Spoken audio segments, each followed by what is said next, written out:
Zulfi knowledge لین میں خوش آمدید۔ طارق بن زیاد جو ہی اسلامی لشکر فتح و نصرت کے پھریرے لہراتا ہوا اس شہر کے قریب پہنچا تو اسلامی جاؤ جلال کو دیکھتے ہی شہر والوں نے اطاعت قبول کر لی۔ یہ شہر بھی طارق بن زیاد کے حوالے کر دیا گیا۔ لشکر کو آرام کا موقع دے کر اور مزید تیاریاں کر کے اب طارق بن زیاد نے صوبہ اشبیلیہ سے 30 میل کے فاصلے پر شہر کرمونا واقع تھا۔ جب اسلامی لشکر اس شہر میں پہنچا تو شہر کے حاکم نے باہر نکل کر طارق بن زیاد کا استقبال کیا اور اطاعت قبول کر لی۔ ویڈیو پسند آئے تو ویڈیو کو لائک کریں، چینل کو سبسکرائب کرنا بالکل نہ بھولیں اور بیل آئیکن کو ضرور کلک کیجئے تاکہ ہماری آنے والی ویڈیوز کی نوٹیفیکیشن آپ کو مل سکے۔ اس طرح یہ شہر بھی حکومت اسلامیہ میں داخل ہو گیا۔ یہاں سے فارغ ہوتے ہی طارق بن زیاد اسلامی لشکر کے ساتھ ہوا کے دوش پر اڑتے ہوئے آندھی اور طوفان کی طرح اندلس کے تاریخی شہر اشبیلیہ کے دروازے پر دستک دینے جا پہنچے۔ اسلامی لشکر کی آمد سے شہر کے دور و دیوار میں زلزلہ سا آ گیا۔ یہ شہر گات خاندان کی حکومت سے مدتوں پہلے اندلس کا پائے تخت رہ چکا تھا۔ اندلس کے زیادہ تر مذہبی پیشوا اسی شہر میں موجود تھے۔ پادریوں اور عیسائی پیشواؤں نے صلیب مقدس کی قسمیں اور حضرت عیسیٰ علیہ السلام کی حرمت کا واسطہ دے کر شہریوں میں غیرت ملی پیدا کرنے کی کوشش کی اور اسلامی لشکر کے ساتھ مقابلہ کرنے کے لیے انہیں تیار کیا، لیکن ان کی یہ کوشش کامیاب نہ ہو سکی۔ حالانکہ لوگوں کی کثیر تعداد نے ان کی بات مانی، لیکن پہلے ہی دن اسلامی مجاہدین کی تلواروں نے ایسے جوہر دکھائے کہ ان کا مذہبی جنون خون بن کر بہہ گیا۔ شہری فوج شکست کھا کر قلعہ بند ہو گئی۔ قلعہ کافی مضبوط تھا، اس لیے 1 مہینے تک محاصرہ رکھنے کے بعد بڑی کوششوں اور ہمتوں کے ساتھ طارق بن زیاد کی حکمت عملی سے یہ شہر فتح ہوا۔ شہر اشبیلیہ پر قبضہ کرنے کے بعد طارق بن زیاد کو اطلاع ملی کہ روڈرک کی شکست خوردہ فوج کے سپاہیوں کی کافی تعداد استجا شہر میں جمع ہو گئی ہے۔ یہ شہر بھی صوبہ اشبیلیہ میں واقع تھا، لہٰذا طارق بن زیاد نے بغیر آرام کیے اس شہر پر چڑھائی کر دی۔ یہاں روڈرک کی فوج کے بہادر اور تجربہ کار سپاہی موجود تھے۔ انہوں نے اپنی فوج میں اضافہ کرنے کے لیے شہریوں میں یہ مشہور کر دیا کہ مسلمان بڑے ظالم اور سفاک لوگ ہیں۔ یہ مال و متاع لوٹ لینے کے بعد مردوں کو غلام اور عورتوں کو لونڈیاں بنا لیتے ہیں۔ یہ آدم خور قوم میں سے ہیں، خوراک کی قلت میں انسانوں کو پکا کر کھانے سے بھی دریغ نہیں کرتے۔ فوج کی ان باتوں نے شہریوں میں اتنا خوف و ہراس پھیلا دیا کہ یہ شہری لوگ اپنی زندگی اور بقا کے لیے مسلح ہو کر سپاہیوں کے ساتھ مل کر جنگ کے لیے صف آرا ہو گئے۔ روز والڈیٹ کی لڑائی کے بعد مسلمانوں کو اتنی کثیر فوج کا پھر سامنا نہ کرنا پڑا۔ جو ہی اسلامی لشکر شہر کے قریب پہنچا تو استجا والوں نے شہر سے باہر نکل کر مسلمانوں کے واروں کا بہت سختی سے مقابلہ کیا۔ زبردست جنگ ہوئی اور اس جنگ میں روڈرک کی فوج کے سرداروں نے اپنی گزشتہ شکست کی شرمندگی کو مٹانے کے لیے بڑی بہادری اور شجاعت سے جم کر مقابلہ کیا۔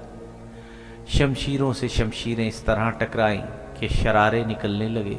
نیزوں کی آنیاں ذرا کو کاٹتی ہوئی پسلیوں میں اتر گئیں۔ پیدل سے پیدل اور سوار سے سوار اس طرح ٹکرائے کہ دور تک ایک دوسروں کی صفوں میں گھستے چلے گئے۔ لڑنے والوں کے سر کٹ کٹ کر زمین پر گر رہے تھے اور ایسے لگتا تھا کہ جیسے آج بادل سے پانی کی نہیں بلکہ کٹے ہوئے انسانی سروں کی بارش ہو رہی ہے۔ سپاہیوں کے ہاتھ پاؤں اور بازو ایسے کٹ کٹ کر گر رہے تھے جیسے کہ تیز آندھی سے پکے ہوئے پھل گرتے ہیں۔ ہتھیاروں کی چھنکار اور مرنے والوں کی چیخ و پکار میں ایک جان لیوا جہاں آباد تھا۔ اس چیخ و پکار کی وجہ سے کان پڑی آواز بھی سنائی نہیں دیتی تھی۔ زمین پانی کے بجائے خون سے لالہ زار ہو چکی تھی اور گھوڑوں کے سم اس خون میں ڈوب رہے تھے۔ اس جنگ میں عیسائی سپاہیوں کے علاوہ مسلمانوں کو بھی عظیم نقصان کا سامنا کرنا پڑا کہ ان کے کئی بہادروں نے جام شہادت نوش فرمایا، لیکن اسلامی لشکر موت سے بے خوف میدان جنگ میں ڈٹا رہا۔ بالآخر مسلمانوں نے ایسا زوردار حملہ کیا جس کی تاب نہ لا کر مخالف فوج بھاگ کھڑی ہوئی، یہاں تک کہ عیسائی فوج شہر کی طرف بھاگی اور شہر کے اندر داخل ہو کر دروازہ بند کر لیا۔ طارق بن زیاد نے اپنی فوج کے ساتھ شہر کا محاصرہ کر لیا۔ جب محاصرے کو کئی دن گزر گئے، طارق بن زیاد شہر فتح کرنے کے لیے دن رات تدبیروں میں مصروف ہو گئے۔ وہ رات کی تاریکی میں تنہا شہر پناہ کی فصیل کے ساتھ ساتھ پریشانی سے گھومتے اور فصیل کے کمزور حصے کو تلاش کرتے، لیکن کئی دن رات کی کوشش کے بعد بھی طارق بن زیاد کو کوئی ایسی جگہ نہ مل سکی جس میں نقب لگا کر وہ اور ان کی فوج شہر کے اندر داخل ہو جائے۔ ایک رات طارق بن زیاد اسی شش و پنج میں فصیل کے باہر گھوم کر اس کا معائنہ کر رہے تھے کہ انہوں نے چند آدمیوں کو دیکھا جو بڑے بڑے مشکیزے جانوروں پر لاد کر شہر سے نکل رہے تھے۔ دریائے شنیل کی طرف جا رہے تھے تاکہ ان مشکیزوں میں پانی بھر کر شہریوں کی پیاس بجھائیں۔ ابھی طارق بن زیاد دیکھ ہی رہے تھے کہ ان میں سے ایک آدمی کی نظر طارق بن زیاد پر پڑ گئی۔ اس نے اپنی تلوار سونت لی اور وہ طارق بن زیاد کی طرف جھپٹا۔ اس کے ساتھی شہر کی طرف اس ڈر سے بھاگ گئے کہ شاید طارق بن زیاد کے ساتھ مسلمانوں کی جماعت موجود ہے۔ انہوں نے اپنے آدمی کو تنہا چھوڑ کر شہر کا دروازہ بند کر دیا۔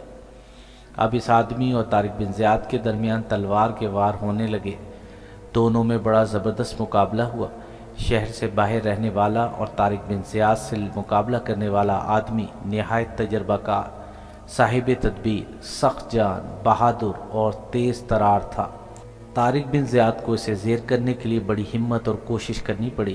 تب انہوں نے استجا کے اس آدمی کو زیر کیا اور اسے پکڑ کے اسلامی لشکر میں لے آئے۔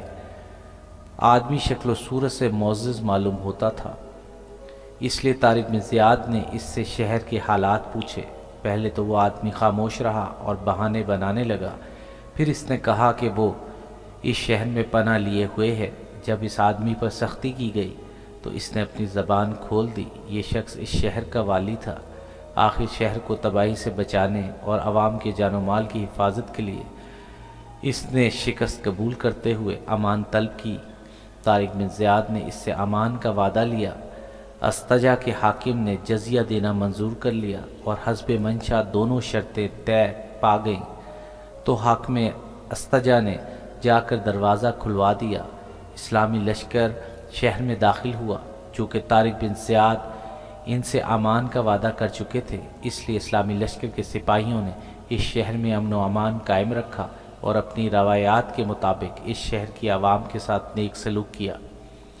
طارق بن زیاد نے شہر کا معائنہ فرمایا تو انہیں معلوم ہوا کہ شہر میں پینے کے پانی کی کمی ہے، لہذا طارق بن زیاد نے شہریوں کے لیے پانی کی اس قلت کو دور کرنے کے لیے دریائے شنیل سے ایک نہر نکال کر شہر تک پہنچا دی۔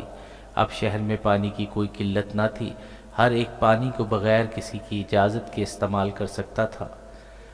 ایپیسوڈ 66 اختتام پذیر ہوئی۔